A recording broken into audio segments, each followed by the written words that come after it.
sini nga stage, no? Kagang ang na-comfort ako, no? Tungod kay nag-mourn over sin ako, na-comfort gid ako sini because I already have the salvation that comes from believing and accepting the Lord Jesus Christ. So mo giniya ni ang first tuya nga nag-start sa ako nga na-realize ko ay tama gid kariya nga ako nga process bala nga gin go through before ako nga naging Christian. Okay? So amo na nga maski wala ko man ninaintindihan sang una, pero makasay ako nga genuine yang ako nga pagka-born again because I experience these things that the Lord wants me to experience in life, being His child. Amo rin na ako ma-share. So it means, Inday, na poor in spirit talaga, na-acknowledge mo talaga that you are a big sinner and you really need a grace of God to rescue. Yeah. So nakita mo, you really mourn. Kasi ang mourn dito, hindi yung nagmo-mourn ka sa patay, ha? You mourn over how sinful you are. Nakita mo how wretched we are, that we really need a Savior to be saved. Number one, from ourselves too, from our emotion, and then of course salvation, no? At salvation, of course, number one, at sa sarili natin. Number two is the internal damnation sa hell. Amo na. Yes. So, yes. Hindi na kita yung condemn. We are saved by the grace of God. Yeah, so kung isipin mo pala mga kapatid here in Dandil, can we assess ourselves and even in life? Do you mourn for your sin? Kapag pala nagkakasala ka, talagang do you really hate it? Or parang naging kalost ka na? Kibolon ka na? Wala ka nang pakialam? Pag ganun pala yung ugali mo na you don't mourn over your sin, you are in a very desperate stage of your spirituality.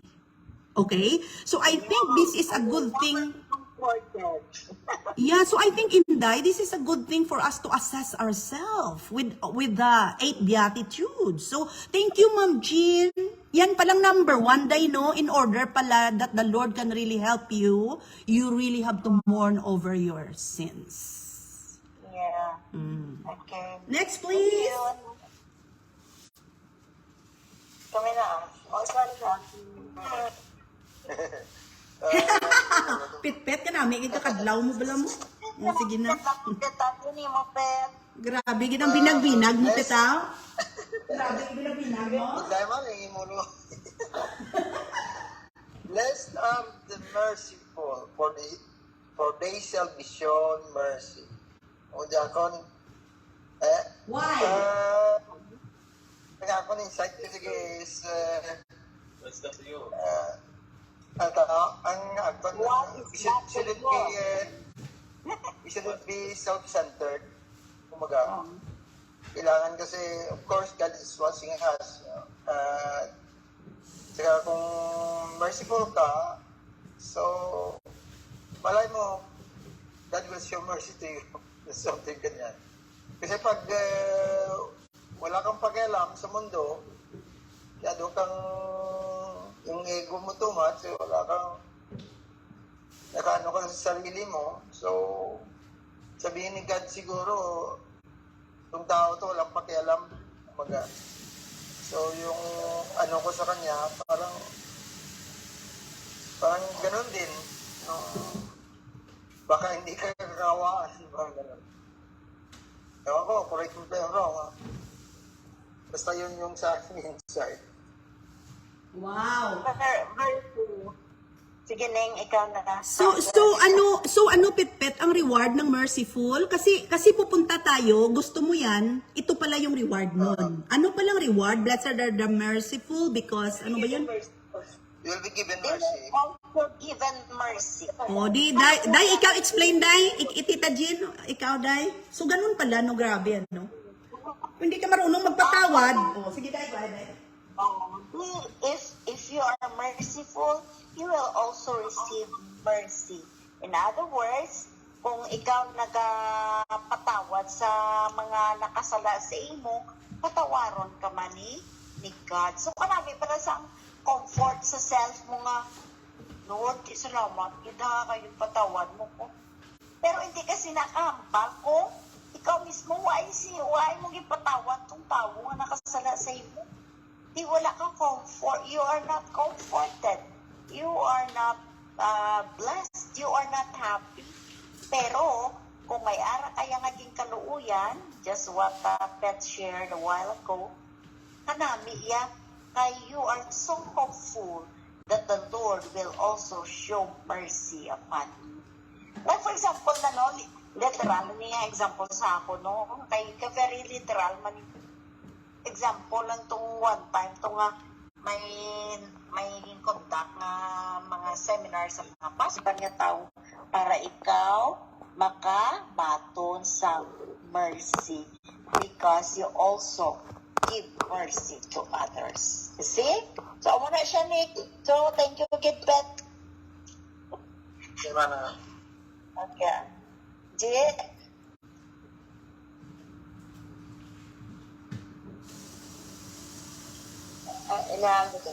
Ako niya, blessed are the peacemakers, for they will be called sons of God.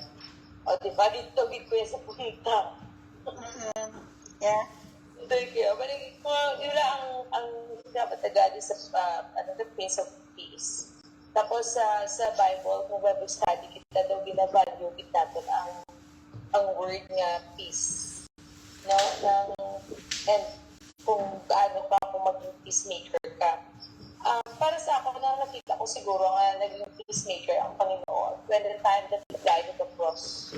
Parang for me, dito ko na nga, maski lang kalain sa mga tao, kalain sa damdamo nga sila. Kumagaging, He wants to save everyone. Sa pagtansang sa iyan sa cross, dito na solve ang mga conflict. Dito na start ng umpisa solvar ang mga conflict nga and then came to bring peace to everyone. Parang dito na-start. So, ang pagkari, kung ginawali, magigili ang being a peacemaker, it's not easy. Especially, dito sa kalibutan, isa sa support ka sa kaya dami ang mga atipikal na pagkatapos. Pero if you are kumbaga sa na naintindihan mo kung anong gusto niya ipapatyag sa mga tao o ipakita. Lumugit nga akin ang karoon ng conflict. Nauna mo. Pero it happens, ang conflict ara katagugit. Pero ang ginagawa niya, blessed to be peacemaker ka. So ano naman you have to get away from conflict all the time. I-hold temper mo. Dapat namang binta sa ibang nga tao. Hindi kang abuso sa iban. Kung you have to be a peacemaker o someone brings peace. Sa kay ara siya. Dapat hindi ka mang binta sa ibang nga tao. Hindi ka mang abuso sa iban. Kung you always have to be a peacemaker o someone who brings peace. Pero sadya lang kay ara siya then you will be called sons of God. Although it's not easy, pero ginamba niya sa beatitude. So, kung mo gid sa self mo nga, gid bala? Kahit deep sa meaning, yan ang mo, ako mismo doon nabudayan, ako mag-intindi for now. Pero I will try my best to research on this sa Beatitudes. Kaya ngayon ginapasing ang Beatitudes, kung kadali lang tuod, basahon, pero kung intindihon mo siya isa-isa, pero hindi ko pwede nga paglumpat ko, hindi ko tumakpamunuan ang una.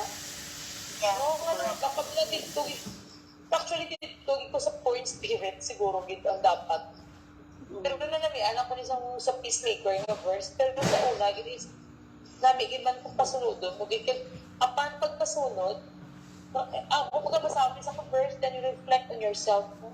Dili ko nidimman, ni dingwit. Siguro na mas mas intindihan mo pa deeply. Yeah. Hindi lang kapaglupat ka lang. Oo.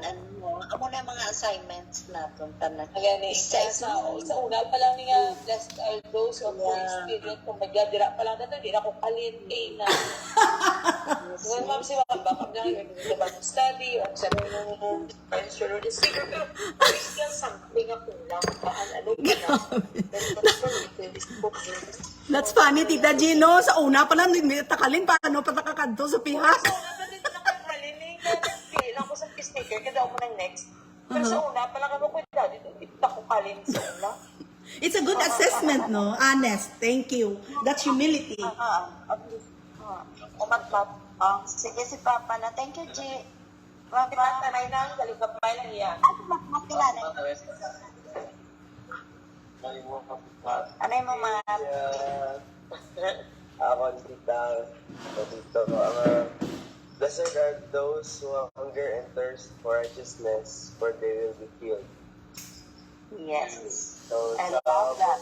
Sa first meaning, na-challenge dito sa ating spiritual appetite sa Ginoo. Kung ano kita mag-crave ka righteousness. Kag ang hunger naton sa righteousness nag-determine man sa aton nga spiritual health. Siyempre, ay para sa kung ano ginakaon mga food. Sure, you are what you eat man eh. Wow! Very good. Ano nila, ang righteousness, siyempre isa gira sa mga kinanglan sa inner walk with God. Tanan obedience and righteousness sa Bible kag sa tanan sa Lord sa tanan. Kita. Ops, Marie Aquana, ito kay Totomat, Marie Aquana, madalom to ginahimay-himay ko, balik-balikan nyo sa live ha, ang ganda ng discussion natin dito. Okay, hindi natin ito makuha one time. Kailangan masterin na naman natin itong Beatitudes. So may sinabi si Tuto, no, spiritual appetite. Wow, what a term. Tutumat, spiritual appetite. Sabi ni Tutumat, kung gaano ka nagkikrave sa righteousness, yan din ang magiging product ng iyong spiritual health. It's like you are what you eat. So kung nagkakaon ka permis ang word of God because you want to seek for righteousness, lalabas at lalabas yan sa iyong spiritual health. Yung pagkatao mo, yung renewed mindset mo. So it means consistency lang. So ang ganda na nakuha mo, Tutumat, no? So it means na kailangan talaga natin na nagfo-focus tayo sa hunger and thirst for righteousness kasi yung quality ng buhay natin ay nakadepende doon kung gaano ka nagugutom at nagsisik ng gusto ni God. Oh, thank you, Tutumat! Wow! Hallelujah! Tita G and Tutupet, may sinabi si Tita G kanina, hindi na ako naka-react. Nakalimutan ko, pero may gusto sana akong i-react kanina. Pero anyway, sige Tita G, continue darling. Thank you. Okay, addition lang sa righteousness of God, sa Philippians 3:9, sila niya, and be seen in Him, not having my righteousness, which is of the law, but that which is through faith in Christ, that righteousness which is of God by faith. Kaya ng iba niya, sabi nila kung mag-follow na sila sa law, righteous na sila. But here, it is more than following the law. It is through faith in Christ, that righteousness which is of God by faith. So, namigit na mat, no? Nga kin-share ni mo. In other words, dapat ang desire sa ating heart is to know more about Christ, to have more faith in Him. Inabalang ako nagkapangayon kita sa mga bagay-bagay, sa prayer natin. Why not pray, Lord, please increase my faith.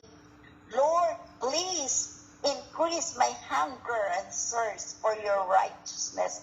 Kanami siguro, no? And I believe that kind of prayer will surely be answered by God. Amen? So thank you, Toto Matmat. You're reminding all of us to pray such kind of prayer. Okay, next, my darling. Okay? Ah, Yeah. okay. Hey, good evening, brothers and sisters in the Lord. Patian niyo ko? Ah, Oh, sorry. Patian niyo ko? So Hello? clear. Oh, clear, okay. Ang meekness, wala word in Search ko diri. Meekness is essentially an attitude or quality of heart whereby a person is willing to accept and submit without resistance to the will and desire of someone else. Pero sa Christians, iba. In the case, in the case of Christians, it is sa lahat ba lang ang klase sa weakness is not submitting na para. There is a spiritual example of meekness. Nag-start to be clear na yung meekness natin as a Christian, hindi yan, that's not a weakness yan. It is also, doesn't mean that we must cover na magpakumbaba ka masyado, mag-retreat ka. Cover, retreat from our principle and does not involve in their own.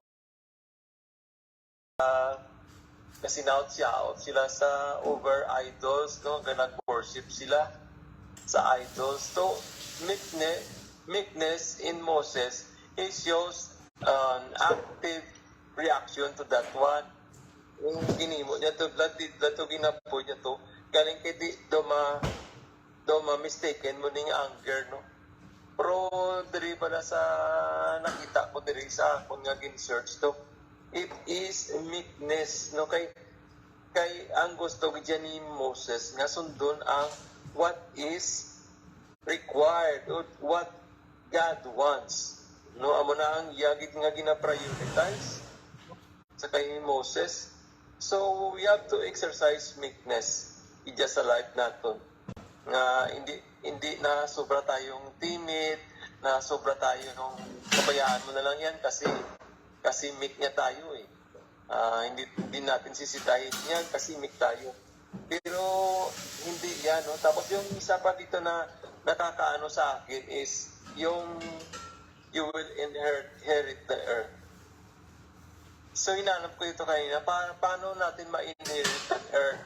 If we would like to view this sa humanistic point of view, daw ka material, no? Nga you will inherit the earth. Sometimes, mistakenly, mapinsaran mo, ay, mamanggaranon ako, kay inherit ko ang earth, no? But, ang pinaka-meaning din nga namin, nga nakita ko is, you will be blessed by God's blessings in every area of your life. So, it always doesn't mean materially, but it could mean materially as well. But you will inherit the earth in any areas of your life while still living on earth. No? Kung i-bless ka ni God, it is God blessing you sa diri kung may meekness ka. So you will be blessed by the Lord in any areas of your life, in your relationship, sa mga friends mo, sa church nyo, sa mga sa office mates mo, sa family mo, sa mga children mo, you will be blessed. Sa mga undertakings mo, you will be blessed by the Lord. So, you will be blessed and peaceful here on earth kasi na-bless ka na ni Lord. So, yan ang inherit the earth ang nabili. Thank you. Okay, so you give emphasis on the meaning of meekness na submissiveness on the will of God, no? You have to submit kung ano ang gusto ni More God. importantly, on the will of God, rather than the meekness that the world wants you to do. Kaya meekness kasi ng world na sinasabi is timidity. Oh. Na wala ka, hindi ka nag-respond, halimbawa, mayroong mga bagay-bagay na Okay. ginagawa. Okay, so thank you. So here he gives emphasis on following God. No, meekness doesn't mean that you are weak, but you are strong because you submit in the will of God. Sige, thank you. Next, please.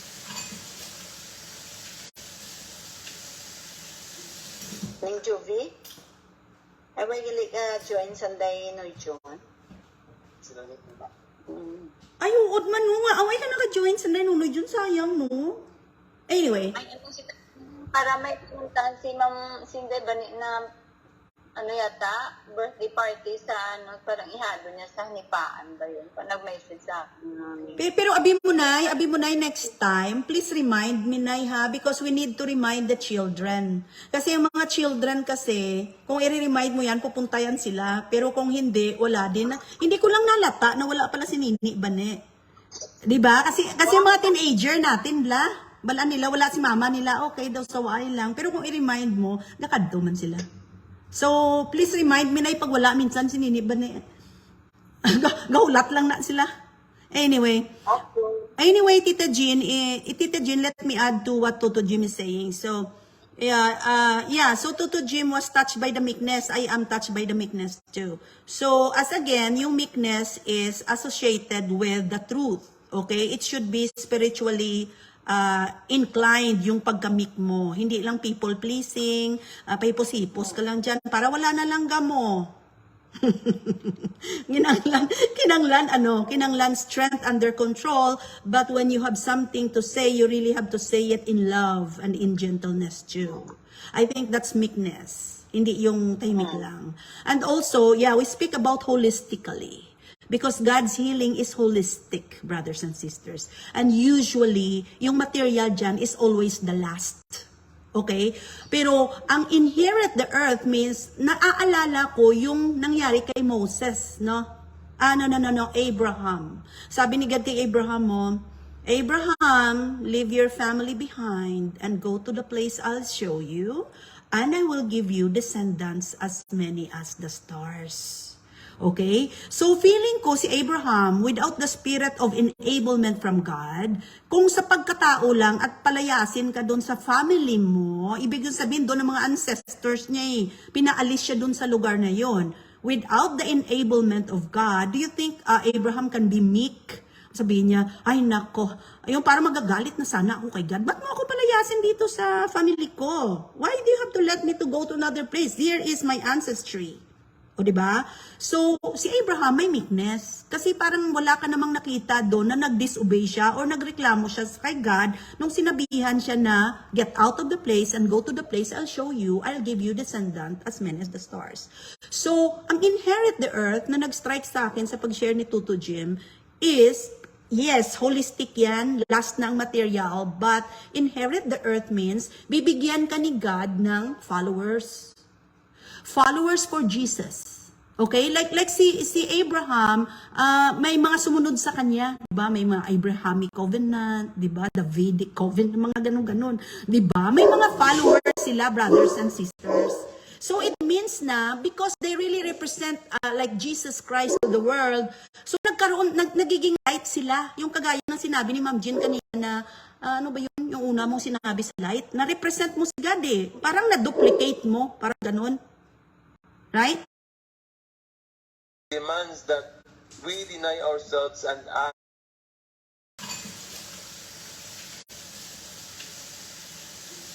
Ning Juvie. Ay, may gili ka join sanday no John. But inherit the earth means, bibigyan ka ni God ng followers. Followers for Jesus. Okay? Like si Abraham, may mga sumunod sa kanya, 'di ba? May mga Abrahamic covenant, 'di ba? Davidic covenant, mga ganun-ganun, 'di ba? May mga followers sila, brothers and sisters. So it means na because they really represent like Jesus Christ to the world, so nagiging light sila. Yung kagaya ng sinabi ni Ma'am Jean kanina na ano ba yun, yung una mong sinabi sa light, na-represent mo si God Parang na-duplicate mo, parang ganun. Right? So, inherit the earth means, magkakaroon ka talaga ng mga tao na sumusunod sa iyo because you follow God. Okay? Yun yung sinabi niya kay si Paul ba? Na encounter niyo yung sinabi ni Paul sa Bible, follow me because I follow Christ. Hindi niya sinabi na follow me because of me. Follow me Because I follow Christ. So it means si Paul, nagkaroon siya ng mga maraming followers because he follow Christ. So they really see the light of Jesus in Paul. So sa ating mga Kristiyano, kung meek ka, mapapractice natin to day by day. It's a process, but the more na nagiging meek ka, you will inherit the earth. Magkakaroon ka talaga. You will be a light, like what Ma'am Jean was saying. Makikita ng tao yung difference mo sa kalibutan. And they gonna love you. And they love to talk to you. Because when they talk to you, they gonna be Christ-like. Okay? So Toto Jean, thank you sa pag-explain mo. More insight, please. Thank you. Thank you. Rose, Ninja, anything? Ako, Ned, gamay lang ako na. Sige po. So, isa lang ang nakuha ko, Git. Ang importante para ma-achieve to diyang mga beatitude. Ang una, Git, nga patyon ta, pride, Git, no? Pride, Git, kag unahon ta, Git, ang humility ta. So, we should not forget na ang pinakaunang wala si Satanas ay ang humility. Ang mga diablo nga ang mga nag-rebelde. Walang humility sila, ayaw nila at tanggapin na may Panginoong Ama na mas mataas sa kanila. They want to be equal. So sa atin siguro pag lalo natin adlaw-adlaw nga gina-practice ang humility, pag may mga mapatyon tang pride, that's the time na madali ta ma-achieve yung mga masulog ng mga path to heaven. Kasi ito talaga magiging ito mga kailangan. Kung gusto mong pumunta ng langit, may choice ka. Gusto pumunta ng langit, then you have to make some effort na sundin ng beatitudes na to. Otherwise, talagang ayaw mo talagang patyo ng mga ginabatsyag, sundin mo lang ang buyag mo. Then, mas madali ka mo sa may smoking area. So, let's be reminded na talagang hindi ito basta-basta. It's not an easy one.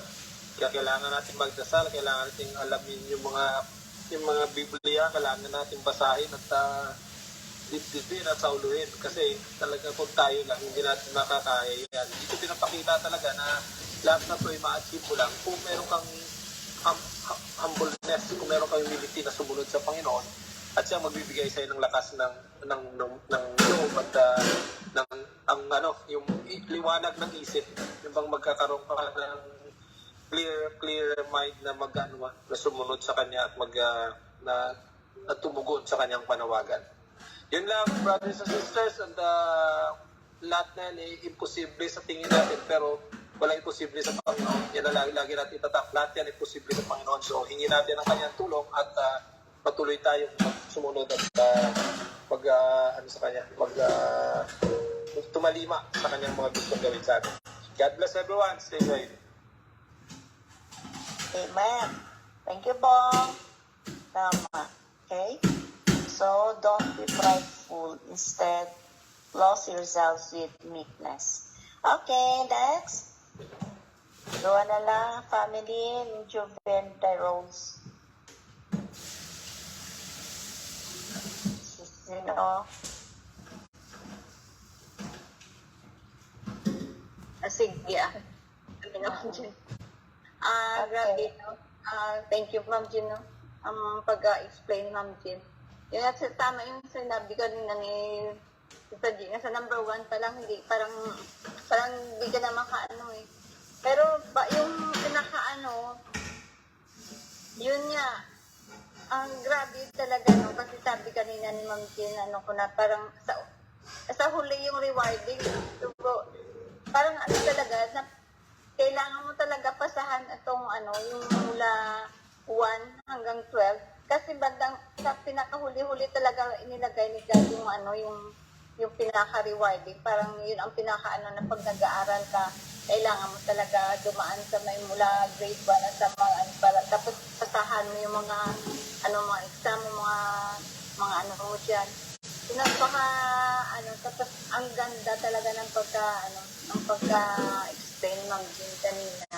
Pero ayun ang strike talaga sa akin itong yung 10 na mapalad ang mga inuusig ng dahil sa kanilang pagsunod sa kalooban ng Diyos sapagkat mapapabilang sila sa kaharian ng langit.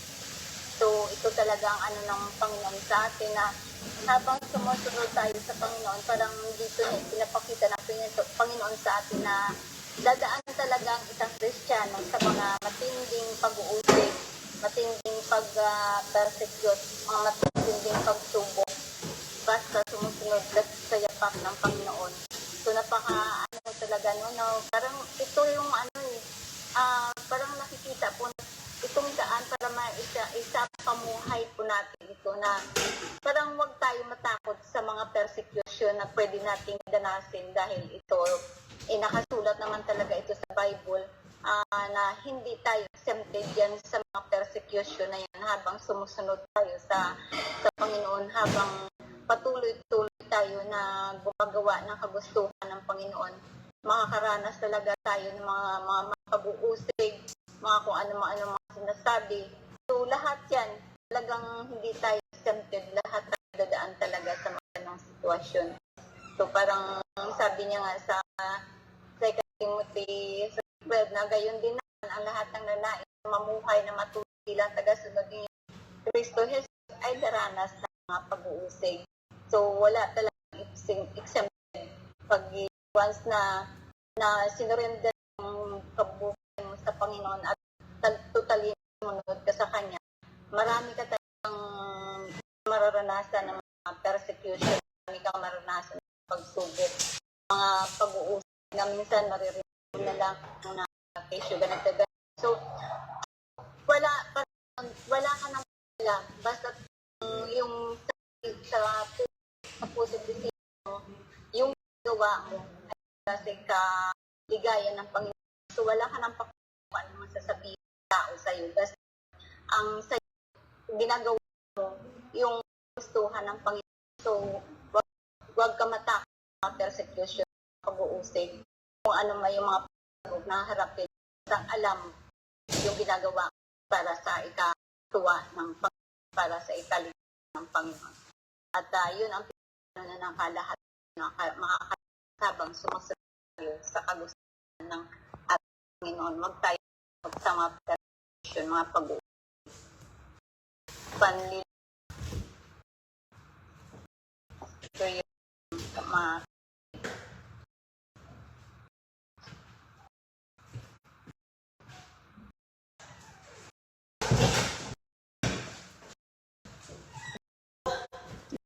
Thank you. Nay? Hinig niya po, Nay. So, Tama mo ng isip pag lugar, you don't care paano mga persecution daanan mo. Kasi in your mind, ay ginagawa nila ito just nga na much akin na just of Christ. So, please, yung jubilant, hindi na ka-share. Nay? O, andyan na si... Konti lang. Sister, thank you sa...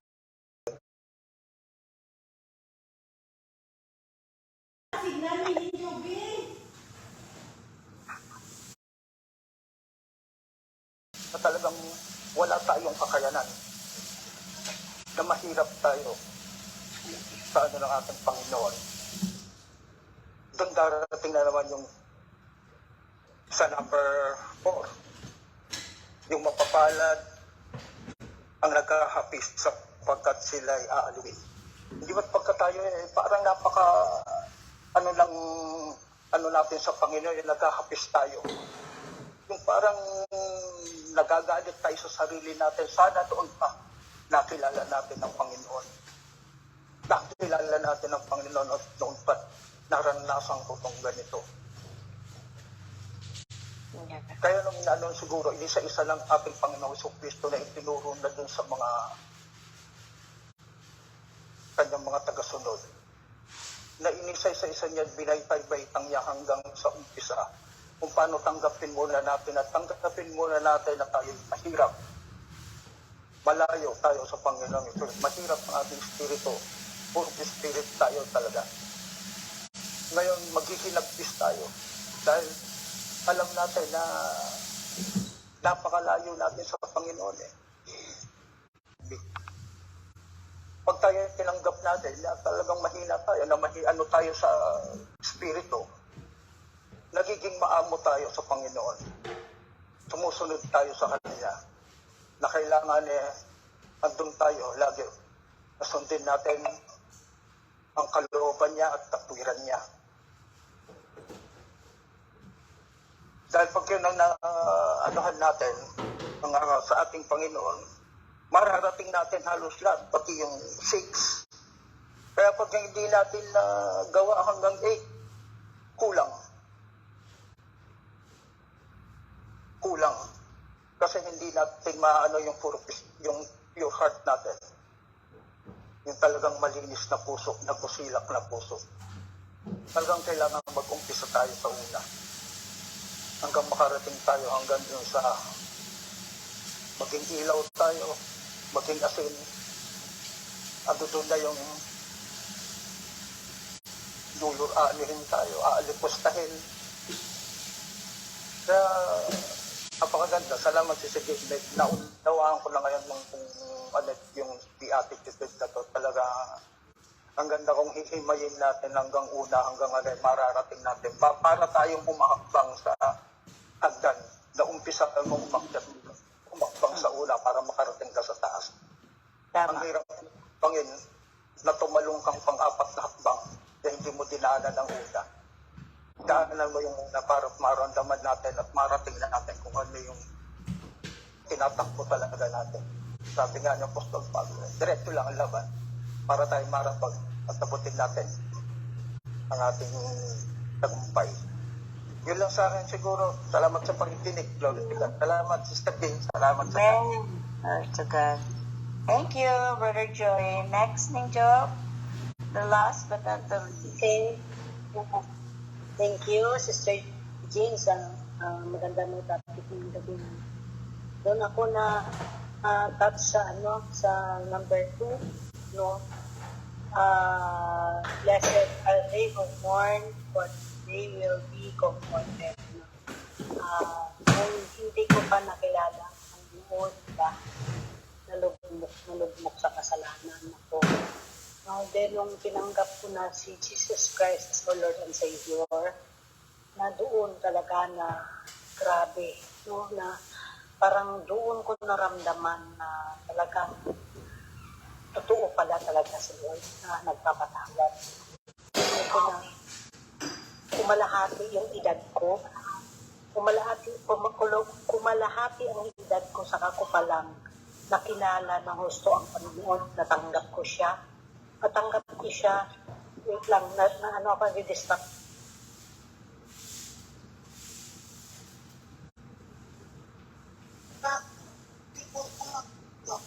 Nawala, signal ni Joby. Wait lang, okay,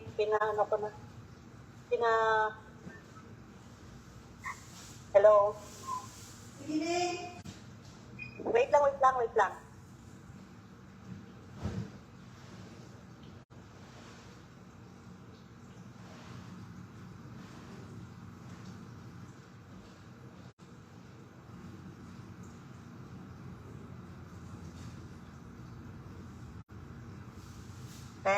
Okay na. Nag-distract kasi ako kasi hindi ko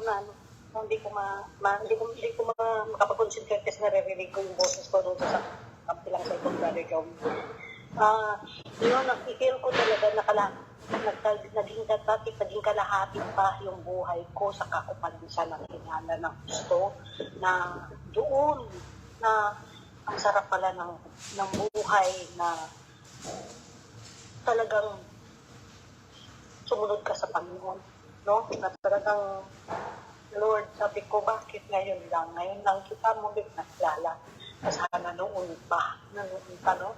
So, nagpapasalamat ako na doon nung binigay ko na lahat sa Panginoon, lahat, sin-offer ko na sa Kanya, parang doon ko nararamdaman talaga na bakit na talagang sa kalahati ng buhay ko, sobrang laki pala ang pagkukulang ko. No? Laki ang pagkukulang ko dahil napipil ko talaga ng emptiness, no? Emptiness at saka nandyan yung, alam mo yung parang hindi mo alam ang direksyon ng buhay mo. So, doon sa ano na yan, na mga nag-confess ako na talagang ano ko sa kanya, doon talaga ako nagluksa ng gusto, no? Na talagang lahat yan in-offer ko sa kanya. Nagluksa talaga ako dyan, doon sa, dito sa Beatitude na to, number 2, na nagluksa talaga ako dito. Then, ang nag-touch ulit sa akin yung number 6, no?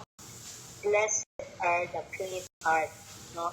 Dapat pala talaga pag humarap ka sa Panginoon,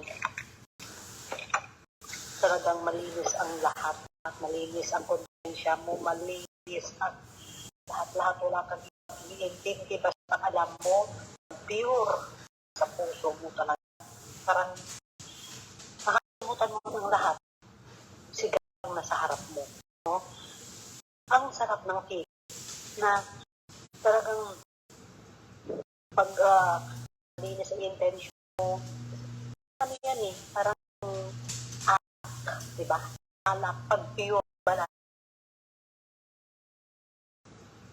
Pag malinis ang intention mo, parang ano yan eh, parang alak, diba? Yung alak, pag pure, diba, lalong sumasarap. Sampo lang yan na alak, no? Yan ang sinasabi nila, pag pure daw, sumasarap. Ganun din pala pag dalisay, no? Pag dalisay ang puso mo, malinis ang konsensya mo, wala kang tinatapakang tao. Maano ka, masaya ang buhay mo, na alam mo na to glorify the Lord ang ginagawa mo. Lahat.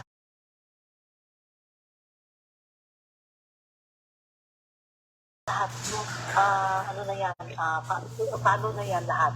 Kasi sa panahon ngayon, no, talagang pag-intention mo talaga is pure, no? Wala kang kinakatakutan. Nalinis ang konsyensya mo, wala kang kinahabag, wala kang dapat pangangampahan. Kasi alam mo si Diyos lang ang kakampi mo sa buhay mo, wala nang iba. So, ang mga persecution din yan, ang sinabing Sister Rose kanina, natural din yan, no? Natural, basta sumuno, hindi yan natural. Talagang kasama sa buhay. Ang persecution na yan, na lalo na pag alam ng tao na ikaw malaking pinagbago mo, no? Malaking pinagbago mo, dati hindi ka ganyan, ngayon na sinanod ka sa Panginoon, marami kang maririnig, pero huwag mo silang papansin, basta nakapokus ka sa Panginoon. Ang persecution na yan, kusa na lang yan mamamatay. Pag hindi mo yan bibigyan ng pansin, basta ikaw, intention mo, pure na sumunod sa Panginoon, wala kang dapat katakutan, wala kang dapat pangangambahan.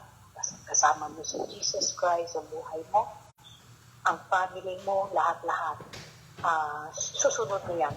Kasi, kumbaga, ikaw ang pinapurify. Kung purification yan sa heart mo, follow na yan sa family member mo, lahat ng kasama yan. So, dito sa Beatitude, salamat Sister Jean, at mahirap talaga siya, no? Yung nasabi ni Brother Joey, dapat umpisa ka sa una, huwag kang tumalon, kasi lalo na pour in the spirit talaga, no? Ganyan dati talaga, grabe, pour in the spirit talaga na hindi mo alam kung saan ka umpisa, magbabasa ka ng Biblia, hindi mo naiintindihan. Ano ba yan? Paulit-ulit na lang, wala ka namang ano. Pero pag yan ang intention mo na pure na sumunod sa Panginoon, lahat yan. Susunod na yan. Will follow na yan. Yan lang sa akin, Sister Jean. Good evening. Thank you. Okay, thank you so much. Saka namin, no? Meron pa? Darling, mag-add lang ako ng konti, din pwede na tayo mag-end. Okay. So, yeah, grabe no. Talagang makabagbag damdamin na naman sharing ni Ma'am Jovi. Glory be to God. Kasi nakikita natin sa life ni Ma'am Jovi, no, grabe talaga ang miracle, no? As in, what I mean, tayo lahat dito may testimony. Glory to God. Pero ang buhay ni Ma'am Jovi is miraculous. Ha? Grabe, reunited cause it feels so good. Biruin mo yung 10 years, no, na trial. It's a big testimony to the whole world. Maraming mabibigyan ng pag-asa ang dalawang ito. Kaya may calling talaga itong dalawang ito. Can you imagine that restoration power of God in their lives? Just because one soul there, Nining Jovi, humbled herself. Okay? She humbled herself. Okay? Unless a grain of wheat falls into the ground and dies, it will remain a single seed. But if it dies, it will bear much fruit. So si Nining Jovi, di ba sabi ko nga hindi ako naniniwala sa counseling na dalawa kagad kasi hindi talaga mapupurify yung dalawa. Magsisisihan sila eh. Sabi ng mentor, gawin mo, hindi mo ginawa, galit ka sa asawa mo, ito na, ikaw, ganyan din. Oh. Pero kung may isa, namamatay mo na sa sarili, ime-mentor yung isang tao, praktisan niya yung asawa niya, yan ang pinaka-powerful. Then pwede na silang mag-counseling na dalawa after that. Okay? So, ang nangyari kay Nining Jovi, siya talagang inuna. So, let us not forget the testimony of Brother Joey na ang daming nagyaya sa akin sa church, Bible study, and everyone, nanay ko, kung sino-sino pa. Pero, sabi nila, hindi ako nadala doon. Pero nung nakita ko yung asawa kong nagbago, wow! Talaga, Nining Joey, haba ng hair mo, ha? Okay? Talagang, nirecord ko pa yun, Brother Joey. Galing talaga yun sa bibig ni Brother Joey, ha? Nung nakita ko yung pababago sa asawa ko, doon na ako, gusto ko rin magkaroon ng meron siya. At kung titingnan nyo ngayon, yung buong family ni Nining Jovi, okay, hindi man sila makapunta dito sa Bible study, pero pag nagba-Bible study tayo, most of the time, naka-speaker yan doon sa bahay nila. So, lagi yan nasabugan ng mga seed. So, hindi na natin yan pinuproblema kasi si God na ang bahala sa family ni Nining Jovi, kasi dalawa na sila ni Brother Joey. Glory be to God. Mainit. So, dagdagan ko lang yung isang nag-strike sa akin. Yung kay Ma'am G kanina na blessed are the peacemakers because we will be called the children of God. You know, brothers and sisters, pinag-aaralan ko yung buhay ko noon, yung mga palatampo ako, pala-complain, pala-away, hindi mo naman sinasadyang mga away, it's just because siguro I'm not done with myself. It's because I have so much struggle, maybe unresolved issues, unresolved hurts sa sarili ko. Hindi ko naman yung kasalanan. I'm just blind. Okay? I am just blind. So because of that, nung medyo unti-unti na akong nagbabasa ng Biblia, when I started to read the Bible, I have to speak English. Some people who are listening are English spokening dollar. Okay. So when I started to accept Jesus Christ in my heart as my Lord and Savior, and I began to assess myself, I'm thinking like, oh, I need to be a peacemaker in order to be called a child of God? So isn't it that there's a lot of Christians who claim to have Jesus, who love Jesus, accept Jesus as their Lord and Savior, but the peacemaking thing is not manifesting sa lives? Parang wala man lang effort, or may mga tao na Kristiyano na pabalik-balik sa church pero walang effort. So, kailangan ipag-pray natin yon. We don't judge, but we have to pray because of these beatitudes. So, blessed are the peacemakers. So, alam niyo mga kapatid, pinag-aralan ko, I studied myself because it's very hard for me to apply this. Because if I assess myself, I'm not a peacemaker yet. Maybe a war maker. Maybe a troublemaker. So sabi ko, oh my gosh, if I want to be called a child of God, a real child of God, do I need to be a peacemaker? Oh my gosh, Lord, how it is to be a peacemaker. Then I come up with that one scripture. That's why I write that scripture in my wall. I write that scripture in my basement. Hebrews 12:14, I guess. Seek peace with all your heart, because without which no one will see the Lord. So sabi ko, baka may mga fake Christian, fake, because without which no one will see the Lord. So sabi ko, baka may mga fake Christian, fake lang. Kunyari, accept God as Lord and Savior, mouth confession lang pala yun. But the peace is not really manifesting in their heart. So that's something questionable there. maybe hindi lang siya nata-sanctify, or kung hindi man siya nata-sanctify, kung meron siyang poor in spirit, nagtatry siya to seek righteousness, kahit nangangapa siya, nagtatry, that's excusable. Pero ang isang Kristiyano, walang poor in spirit, hindi talaga siya nagtatry to seek righteousness, at hindi niya man lang tinitingnan yung sarili niya na, oh my gosh, Lord, makasalanan talaga ako, I really need you. So kung walang ganyan na isang Kristiyano, there's something na questionable yun, brothers and sisters, ha? Questionable yun. Okay? Kasi kailangan poor in spirit, meron ka talagang may effort ka. Di bali nang nangangapa ka, basta may effort ka. So, Hebrews 12:14, brothers and sisters, puntahan nyo yun. Seek peace with all your heart. Without peace, without it, no one will see the Lord.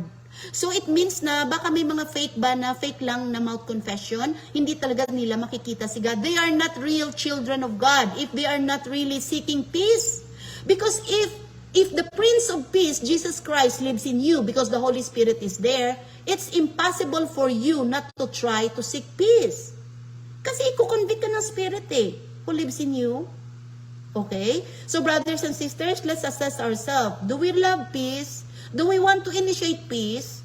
Do we humble ourselves to really seek the righteousness of God para matulungan niya tayo? So, malaki yung weight nun.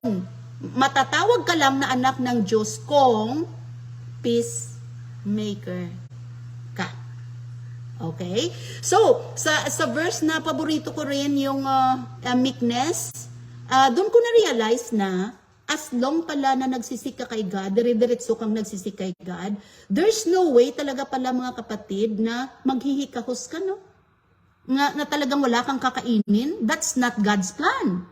Kung healthy ang katawan mo at naghihikahos ka, wala kang makain, it means kulang talaga lang yung pagsik mo kay God because pag-aralan mo yung scripture, basahin mo yung manual of life.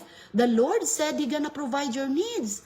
So kung pinanganak kang mahirap, namatay kang mahirap, mukhang hindi nakasalanan ni God yun, lalo na kung nakakabasa ka naman ng Word of God. So anyway, ano masabi nyo nun? Mukhang kasalanan yung mamatay kang mahirap, wala kang makakain. Hindi ka nagbabasa ng manual. Okay?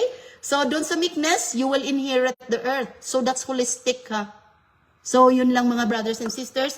Thank you, Ma'am Jean, sa pag-explain mo. Sobrang nakakatawa. Ida-dissect natin ito more kasi kailangan mag-a-advance tayo. Kung magagagawa tayo ng checklist, sabi nga ni Ma'am Jean, sa una pa lang, mahirap mapasahan. Meron ba akong meekness? Meron ba akong, meron ba akong poor in spirit na talagang I mourn over my sin? If I make sin, do I really repent? Do I really like, Lord, please help me, I need to pass this, I need to pass this. Okay? So, I think it's good for us to make a checklist and then we're gonna assess ourselves and we can make a testimony. Oh, medyo napasahan ko na tong konti, medyo napasahan ko na to. So, everybody of us, let's study the Beatitudes and I think it's worth repeating. Pwede na namang may mag-lead na naman na isa kung led ng Spirit. Kung ready ka na, let's repeat this again hanggat ma-master natin ito. Okay? So, thank you so much, brothers and sisters. Who gonna pray? Ma'am Jean, ikaw na mamili, darling. God bless. Sinong mag-close the prayer? Sige, ako na. Sige, to claim promises that you have stated in your word and be able to apply the things that you want us to do so that our walk with you will become a living testament how glorious you are in our lives. So Lord, we commit to you tonight all the families involved here, Father. May you give us more wisdom and even, Lord, an obedient heart to follow your will, O God,